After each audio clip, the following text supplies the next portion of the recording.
It's time for another podcast by George. Straight talk, straight from the heartland, that'll have you saying, "By George, I think he's got it."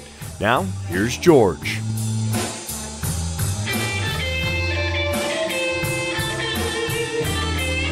Hello, hi, how are you? Welcome back to another podcast by George. Well, when I started these podcasts a year and a half ago, there were some things that I definitely wanted to get to that were very personal to me, some stories that I wanted to tell, and one of them was the story of United Flight 232. Now, for those that may not remember, that was back in 1989, and it was important to me because the crash occurred in Iowa. I was at WHO. I was the live news guy, but I hung up my spurs. I quit right before that horrific crash out there. It would have been a story that I covered, and I always wish that I had stayed in the business just to cover that because of the worldwide significance and the story of tragedy and triumph associated with United Flight 232. And we're coming up on that anniversary. It's July 19th in 1989. And I maybe could preface it a little bit by saying why I'm so interested in these. And you've heard me talk about heroes on the podcast before, and you know that I've, if you follow this, that I've written lyrics for a song that Bob Pace has done called "What Makes a Hero," and it's about Jason Oglesby, that construction worker that saved the drowning woman on the Des Moines River on that dam by dangling on a crane on a chain out over the river, and a Register reporter took a Pulitzer Prize winning photo of that. And he's a hero, particularly because he didn't have to do that. I mean, he was just a dude. He was just a construction worker. He wasn't a fireman. He wasn't a rescue person. He was just a construction worker. Plane crashes. Air Florida 90 back in 1982. That plane crashes in the icy Potomac River. You've heard me talk about that before. That thing's on fire in the river. A woman is drowning in full view of people standing on the riverbank. And a guy that's an office worker jumps in the flaming river and saves this woman's life who was drowning. And this guy had no experience, no training. He could have just stood there, but he didn't do that. And then on the plane itself, on Air Florida 90, one of the passengers, they were dropping a ring down to this guy, and he kept passing it off to his fellow passengers, and 2 or 3 people at least were saved that way. He perished. He didn't make it out. My God, what a hero. So that's my preface. That's my open for this particular segment of Podcast by George. And we've got joining us on the live line, Jerry Schemmel. And to take us back to 1989 and this plane crash in Sioux City, and my memory's getting a little foggy after this time too, but one thing I always recalled was there was a broadcaster, there was a sports guy on that plane, and he survived, and he had a story to tell that is heroic. And we're going to get to that today. Again, welcoming in Jerry Schemmel on the Podcast by George live line. Hi, Jerry. Hey, George. How you doing? Well, thanks for having us on here. And again, this is going to be great because, like I mentioned, you're a broadcaster, so I know you can tell the tale. And we're going to get caught up to the current day even. We've got time to do that. But I wanted you to maybe open any way you would like. But if you'd like to take us back there and start off, my recollection again is, weren't you like the last guy on that plane or one of the last people to board in Denver, that flight from Denver to Chicago? Yeah, we were. We being myself and Jay Ramsdell, who was traveling with that day, working for the Continental Basketball Association, the minor league system for the NBA. And the office is based in Denver back then. But yeah, we were supposed to fly, George, at 7 o'clock in the morning, and we ended up on a flight that was, I think, 2:30 in the afternoon. So our original flight got canceled. We got put on standby for the next 4 flights to Chicago, and finally the 4th standby flight, they happened to have 2 seats available. 296 people were aboard that aircraft, and Jay and I got the last 2 seats. We got numbers 295 and 296 apparently. And I sometimes chuckle about that, George, because there have been an amazing number of people over the years who have told me they were supposed to be on our flight with us, but they didn't get on. They changed plans or they canceled whatever. And if all those people were telling the truth, there'd be 9,000 people aboard this aircraft. My late father used to say, George, that was the most overbooked flight in the aviation history right there, because he had people telling him the same thing. So it's actually the opposite for us. We were not supposed to be on that plane originally. And yes, we got the last 2 seats aboard the aircraft. Well, a couple of things just mentioned as you went through that. People need to realize this was a big plane, and it was a lot of people. I mean, we're talking almost 300 people on one of the largest commercial jets that there was, on one of the main flights in the continental U.S., Denver to Chicago. It was a good day for flying, right? It was, yeah. And first of all, the DC-10, you're right. So that's a jumbo jet with it could hold 300 people. And I don't know if people are familiar with the configuration of a DC-10, but there's a lot of seats in there. There's 2 aisles, and there's 5 seats in the middle, and then 2 aisles on either side of the aisle. There's 2 more seats. So there's 9 seats across in each row. So that's a big plane. Yeah, it was a perfect day for flying. I remember getting on the plane and walking down the ramp to get on the plane with Jay and a flight attendant, Susan White, who actually survived the crash as well, saying to us, she said, hey, it's supposed to be a beautiful day for flying. It was 83 degrees. There was no wind, no expected turbulence. We're supposed to have a smooth ride for 2 hours all the way to Chicago. Well, in Denver to Chicago, now think about the map. That flight does not go over Sioux City. They actually fly south of that. I'm not so sure they even fly south of Des Moines, but I mean, it's not the northern part of Iowa that you would normally fly over. So this plane is traveling west to east. It's a good day for flying. Everything's normal on the plane. Then tell us what happens. Yeah, well, you're right. Number one, wasn't even supposed to. That flight doesn't even go over Iowa unless there's some sort of diversion. But yeah, it's through Kansas, and then you get to Kansas City, and then you go on to Chicago, basically. So, it was everything was smooth. The first hour of the flight, 2-hour flight, George, as I said, and then 59 minutes into the flight, something happened that I think was sort of lost in the whole story of the crash, and that was this explosion aboard the plane. And to give you some idea of what it first sounded like and then it felt like, the first thing I thought was a bomb had gone off. Honestly, I did. I thought terrorists had planted a bomb on our plane. It had been detonated, and we started to drop.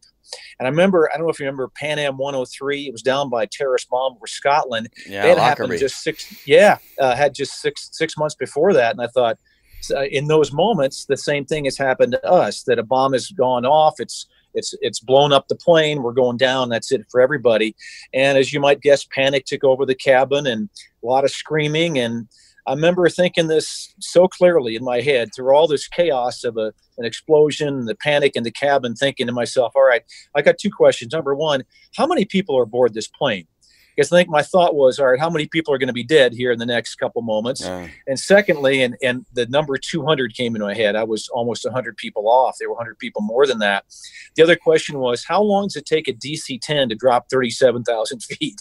I wanted to know when we were going to hit the ground, when we were going to be ready for impact. And I had no idea how long that would take. But, after thinking those 2 things and questioning, having those 2 questions, about 30 seconds went by, and you could feel the plane start to come up a little bit, kind of ease back out of that drop.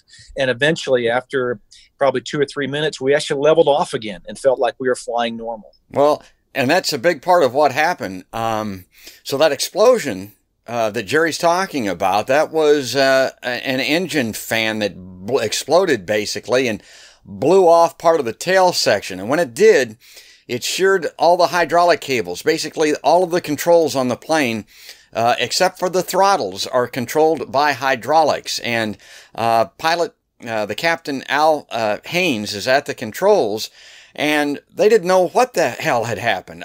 The plane was still flying. It dipped to the right, and it started to decline, as Jerry was talking about. And none of their controls worked. None of the foot rudders, none of the yoke, none of that stuff. But the one thing that they could do to get that right wing to come up and to get the plane to come out of its decline was to rev that right engine. That raised the right side, and it kept them flying horizontal while they tried to sort this thing out. And they had an extremely difficult time. There's no precedent for this, folks. No commercial airline had ever lost all hydraulic control. There are pumps on board. I think there's 3 of them. They know how to handle if one goes out, if one goes to, but never had everything gone out like that before. So these guys are trying to fight the plane back. They don't have any control. They don't even know it initially. The flight engineer can stabilize the plane a little bit with this engine control. And Jerry, are you clearing the back? Are you like in the last row or something? No, I'm about halfway back. There Okay. are 37 rows in a DC-10. I'm in row 23, so I'm a little over halfway back, but I'm in that middle section. So I've got an aisle on my right. I got about half the people behind me and half the people in front of me. Can you see anything? No, no, not really. There was one row in front of me, and then there was a bulkhead divider in front of that. So really, that was about it. I mean, looking forward, I couldn't see anything, and then when that drop, it came out of that drop, I tried to look out the windows, and all I could see, and the windows are a long ways away, all I could see was blue skies. So no, I really didn't have any sense of what was going on inside the plane. Well, I mentioned the pilot, Alfred Haynes, and I want to mention him because he passed away last year at age 88. I saw that. And back there, seated in the vicinity of where you are, with the passengers, is a guy named Denny Fitch, and he's a DC-10, like he's a flight instructor or something like this. And he, like Jerry, hears the explosion. He knows something is way wrong. He goes up front. You could still, I think, more easily back then, get from the passenger section into the cockpit. It wasn't bolted shut like it is now when they get in there. And I mean, this guy's horrified at what he sees. He sees a couple of guys fighting control of the plane. They don't have any, and the flight engineer running the engines up and down. And so he kind of jumps in the breach here and tries to do what he can while they try to find an airport to land at. And the airport part of this is critical because Sioux City was the only one that had a runway anywhere near long enough to what they needed to get that DC-10 on the ground. The plane only wanted to go one direction. I don't even remember what it was, but by running that engine up and down, they could turn and they could decline. And that's what they were doing. And when you hear the story, you think, oh my God, this must have been hours of arduous. It was only 45 minutes, right, Jerry?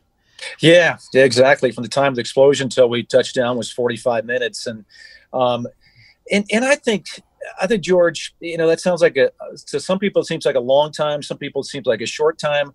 I'm so glad we had that time because we had time to think things through and communicate from the cockpit to the passengers.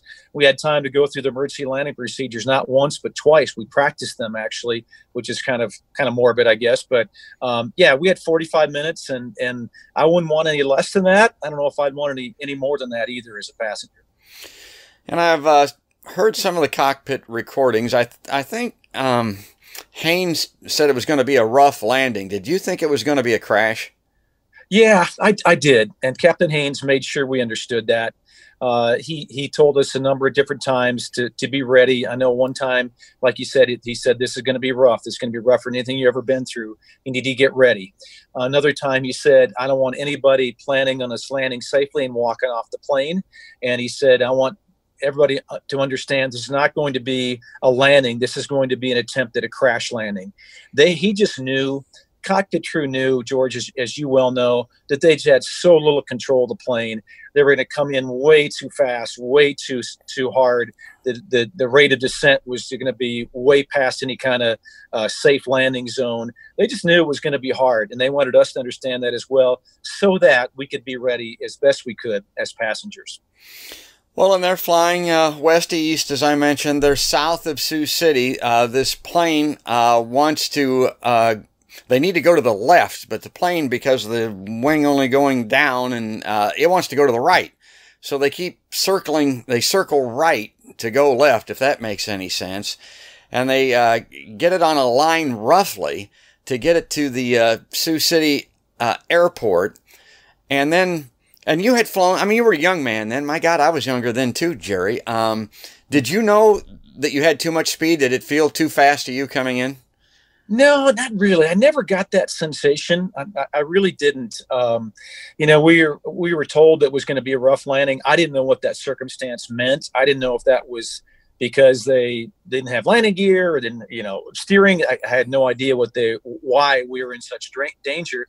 Because after we came out of that drop, and even though we were going around in circles, like you said, George, it felt like it was pretty normal. I mean, to me anyway, it didn't feel like we were going too fast or dropping too hard, anything like that, or turning too quickly. I remember I could feel the sensation of a turn, but I didn't think it was anything unusual. So, no, I don't think as passengers really we could feel any of that kind of stuff. And so they're coming in too fast. It's amazing that they were able to get it to where they could line up on the airport at all. And a lot of that, again, has to do with Dennis Fitch running that right throttle up and down, particularly to get it kind of lined up. And as they're coming in, as I understand it, what happens is their nemesis, that right wing, dips again at the wrong time, just as they're coming in too fast. They were kind of lined up on the runway. I don't know. I've seen some depictions that make it look like if that hadn't happened, you would have landed on the runway. The good news is it was a good weather day, and it was at a modern staffed airport with emergency crews. Yeah, exactly. We had a lot of things going for us. That's for sure. A lot of factors working against us as well. And, I didn't realize this until much later, but our rate of descent, our drop down to the ground was 3 times what it should have been. So that by itself is very unsafe. A normal DC-10 landing, George, is about 125 miles an hour when touched the ground. We hit at 255. So that was the big thing, the airspeed. There's just no way, I'm told, you can land a plane that big at that airspeed without having some kind of disaster. They had landing gear. It had locked into place manually, but there were no brakes. So once you got down, you couldn't slow down. There's no steering. So once you got down, you couldn't control the plane veering off one side of the runway or the other. And as well, that plane, that, like you said, that right wing kept dipping. And at the very end, right before it hit the ground, it dipped again, and that was the initial impact. You can't see it on the videotape, but I am told that initial impact was the right wing hit the edge of the runway first, and when that happened, and then we hit on the belly and the landing gear sheared off, it was complete chaos inside the cabin. No getting around it. My God. And to back up just a minute here, right before you came in, that old saying, and it's true, and it came out of the war, I guess, there's no atheists in foxholes. These folks are anticipating a crash. A lot of prayers. Jerry, you're very devout, and I want to get to that a little bit. You were a younger man then. Were you already on the Christian path at that time? Were you praying? Were other people around you praying? Well, I was praying. I was not on the Christian path at that point. In fact, I didn't really know spiritual foundation whatsoever. Found that after the crash and because of the crash, George. But yes, I was praying. I didn't really know who I was praying to or what that really meant. But yeah, there were a lot of people doing the same thing around me. I think when we came to the end and Captain Haynes told us he was going to give us 30 seconds and that 30 seconds was a warning to brace. We're going to get in the brace position that we had practiced. I think up until that moment, up until that command to brace, it was kind of a controlled panic. There were a lot of people still crying, but most people, for the most part, were staying pretty calm. And then once he told us command to brace, it was silence. And I looked around a couple of times right after he told us to brace, knowing I had 30 seconds to do it. I saw a lot of people they were praying, hands folded, whatever they might be, doing that. They probably had the prayer thing figured out a little bit better than I did back then, but hey, prayer is prayer.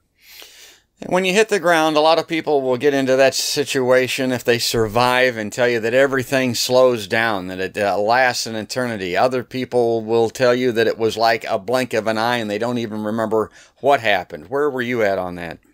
I think I'm at that end that says it happened really quickly. I have tried to recall it. I wrote a book, so I try to recall each moment once we hit the ground, but it went pretty fast, to be honest with you. I remember hitting the ground and seeing all this crazy stuff happening in the cabin.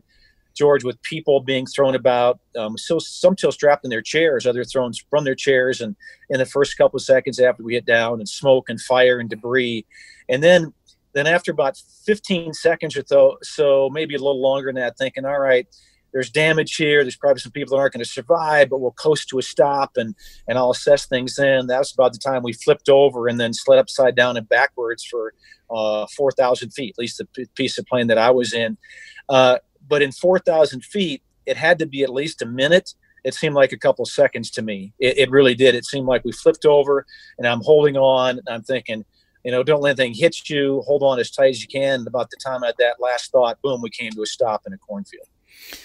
Wow. We started off talking about you and a little bit in your career. You're a broadcaster. You've done the Rockies and the Nuggets, and you're on the job, so to speak. And you mentioned your friend. I don't know how much you want to talk about that, but talk about him a little bit, Jerry.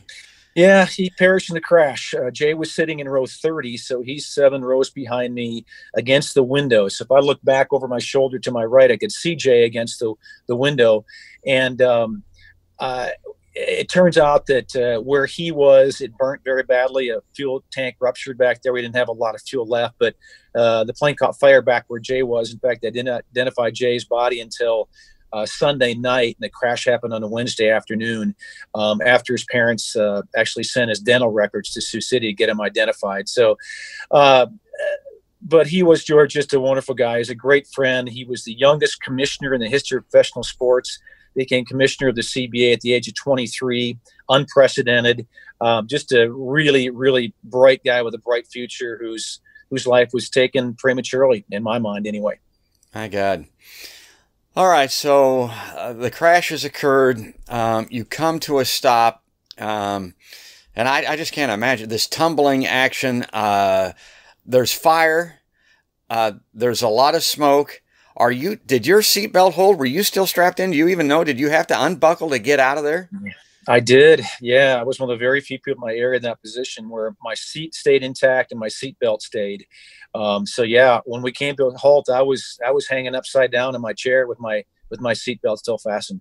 Well, here's the miraculous part of it, and here's the heroic part of it. So, we've got this 184 people did survive. 112 people, including Jerry's friend, perished. Your first inclination, anyone, is survival mode. I mean, get unbuckled, get out of that plane. You were able to do that, but some people weren't able. Survivors, people that could live, weren't able to get out of there. Now, as I understand it, most people weren't killed by impact. They were killed by fire. They were killed by smoke inhalation in particular. Tell us what you did. Yeah, first of all, when I hear those numbers, and you're right, I think it came out to like 65% of the people died of smoke inhalation. A little bit of a tough time believing that, at least where I was, George, because we came to a halt and stopped. I got out of my chair. I got down the ceiling now because they're upside down. I saw a lot of people who hadn't made it, who had died on the impact or in the aftermath of the impact before we came to a halt. And I shouldn't question those numbers, but at least where I was, it didn't seem to make a lot of sense. So I got out of my seat, and for some reason I wanted to go forward. I think it was because there was an emergency door in front of me, and it was blocked off because of the bulkhead divider and the smoke coming from the front to the back of the plane. So I turned around and started going backwards. I counted a couple of guys that were about my age, weren't hurt seriously, and one of them said to the other two of us, he said, let's just start helping some people and maybe we can find a way out in the process. Exact words. And we started, sounds a little crazy too, but we found ourselves moving toward the people who were moving themselves, knowing that a lot of people were not alive. We realized that right away, but started helping people their feet or out of their seats or from their seatbelt or from some tangled mess, and just getting their feet and getting them toward the back of the plane away from this moving smoke coming from the front to the back. And after about, I would say, a couple minutes, maybe 3 at the most, I saw an opening. I saw people moving through this opening to the outside. I saw sunlight coming through the back of the plane. And I thought, that's my way to get out. I'll follow those people eventually. I'll stay in as long as I can and help, but I'll get out that way. And I remember getting to that little exit and seeing corn stalks outside, sunlight coming in. I took one quick look behind me to see if I could maybe grab somebody else, and there was so much smoke I couldn't see anything. And I decided at that point to get out of the plane, just stepped out into a cornfield. But you went back. Yeah, I did. And I can say this, and George, I'm not trying to downplay what I did. I'm not trying to be overly humble about this, but I'm being very honest. I came out of that crash labeled a hero, and I never felt like it was right. It never stuck to me because for this reason. I got out of a plane and I heard a baby crying back inside the wreckage. I can tell you, George, what I didn't do. I didn't stand there and weigh the risks. I really didn't. I didn't think anything through. I didn't stand there and think, if I go back in this plane and rescue this little girl, I'll come out a hero and I'll be on the Oprah Winfrey show next week and all that kind of stuff. I certainly didn't stand there and think, if I go back in this plane, it might explode and never find my way back out again. I didn't think through any of it. I heard a baby crying and I just went back in the plane. And luckily she wasn't very far back in. I found that I just kept honing on the cries and found a little baby tucked in an overhead compartment. We were upside down now, so she was below me, and I scooped her out. And as soon as I grabbed her, she stopped crying. And then I just got outside the plane the second time. And that's just the way that it happened. If that's heroic in somebody's mind, that's fine. I have no problem with that at all. But I know how it happened, and that was that there was no weighing the risk. There was no thinking it through. It's just something that happened. Well, that's the heroism angle that I wanted to get at so much, and it's such a big part of my podcast, and I wanted to cover that. But it also dovetails very nicely into the title of your book and your unique perspective on this, which is Chosen to Live. And I would assume that has a lot to do with saving that young girl. Yeah, I think so. I think it's much about my survival as hers, maybe more about my survival than anything, George. But yeah, it took me a while to come to this conclusion, but that was that, and I became a Christian, as I said, as a result of the crash. And God says that He has a perfect plan for all of us. And His plan for me was to survive that crash. It was not to perish, but to survive. And I don't know what that means, whether, people say you survive this crash, you're going to have, do great things. I don't know if that's happened over the last 30 years or not. I've tried to live my life as best I can, but it's that. It is, we're chosen by God to take a certain path. He knows exactly the moment when we're, in my mind, that we're going to leave this earth, and my time hadn't come yet. And that was part of the title of the book. I got something else left to do on earth that I haven't done yet. Well, you were chosen to live, you survived, and therefore that young girl survived. And I remember years ago reading something that she used to stay in touch with you, or you know her, or how did that work out? Yeah, you know what, George, that story didn't turn out the way that we all hoped it would. I tell people all the time that if I would have written the script, it would have been written a lot differently. But I found out in 2009 that she had died of a drug overdose. Her name was Sabrina Michelson. And yes, to answer your question, we had kept in contact for forever with her parents and with her. And then it was I'd get these cards or emails, a lot of cards, but emails from her maybe once a month. They stopped coming. And I thought, well, I wonder, maybe she's grown up and she's had enough of me. She doesn't need me in her life anymore. And I started doing some investigating and found out that she had died of a drug overdose at age 20. And we don't know if it's a suicidal overdose or accidental. Still don't know this day. Nobody really does. But and her parents don't talk to anybody, including myself. But that was a big blow. Obviously, when anybody has a life taken at age 20, it's a sad thing. But I think especially for me anyway, in my life, for Sabrina to lose hers was a really difficult thing. And before we lose you here, Jerry, and I appreciate you sharing all this wonderful story with us, a tragedy, obviously, and triumph in certain respects. The survivor's guilt element of this, did you suffer from that, and what was that like? Yeah, I did, George. And to be honest, I never saw that coming. I was warned that would be part of post-trauma stress disorder, that survivor's guilt would hit. And I honestly thought the opposite. I remember this so distinctly. A couple of weeks after the crash, I'm thinking, I need to look in the mirror and see the luckiest guy in the world. I survived when all these people around me died. I was in middle of a circle of people who perished in the crash. Everybody around me died, and I came out without any serious injuries. I wanted to look in the mirror and see the luckiest guy in the world. but I after a while, I couldn't do that. And I think the biggest thing for me, George, was there's a little boy sitting in front of me, the seat right in front of me, who died in the crash. And he's sitting in his mom's lap. Talk about survivor's guilt. His mom survived and he didn't, 18-month-old boy. But I just really wrestled with him losing his life in that crash. This sounds kind of crazy too. You think I need counseling. I took a tape measure on a plane one time, measured between seat backs. It's about a little under 3 feet. And I thought, I'm separated by 3 feet from this little boy. And he's perfectly happy and healthy. We hit the ground and he's dead. And I survived without any serious injuries. We're 2.5 feet away. And I struggled with that for a long time. And then I think that's where the survivor's guilt came. Is it around anymore? No, it lingers here and there. And I think about it once in a while, but not anything close to being debilitated, which I'm very thankful for. And, when I think of that, I think of, and it's quite a bit different, but Stevie Ray Vaughan, Alpine Valley, that helicopter that took off, flew right into the hillside, killed him. He didn't have his bandmates with him, guys that he toured and spent his entire life with. Tommy Shannon, that great big bass player. I saw him interviewed one time, and the dude was straight up and honest. He said, I should have been there. I should have been on that helicopter with Steve. I mean, the guy was serious. He really believed that. And I'm like, oh my God, now that is survivor's guilt. Well, I don't want to digress here, and again, I appreciate the time that you've spent with us, and we've kind of danced around this a little bit, but I want to read this bio to talk a little bit about you. Now, you're working for 104.3 The Fan right now out of Denver? Right, exactly. Okay. Now, prior to that, you were, for a long time, decades or a long time, the radio play-by-play voice of the Rockies, and you did the Nuggets, and of course, just briefly to kind of get us where we're at today with this coronavirus and everything. Is your career on hold because of these teams being stopped? What's happening? No, it's not, George. You know what? I got caught up last January in iHeartMedia was my employer. I wasn't working for the team. I was working for the radio station doing the Rockies. And in one day, they laid off 950 people. And I got caught up in that. So job losses across the country from iHeartMedia, which is in bankruptcy. I got caught up. And so I lost my job doing the Rockies back in the middle of January.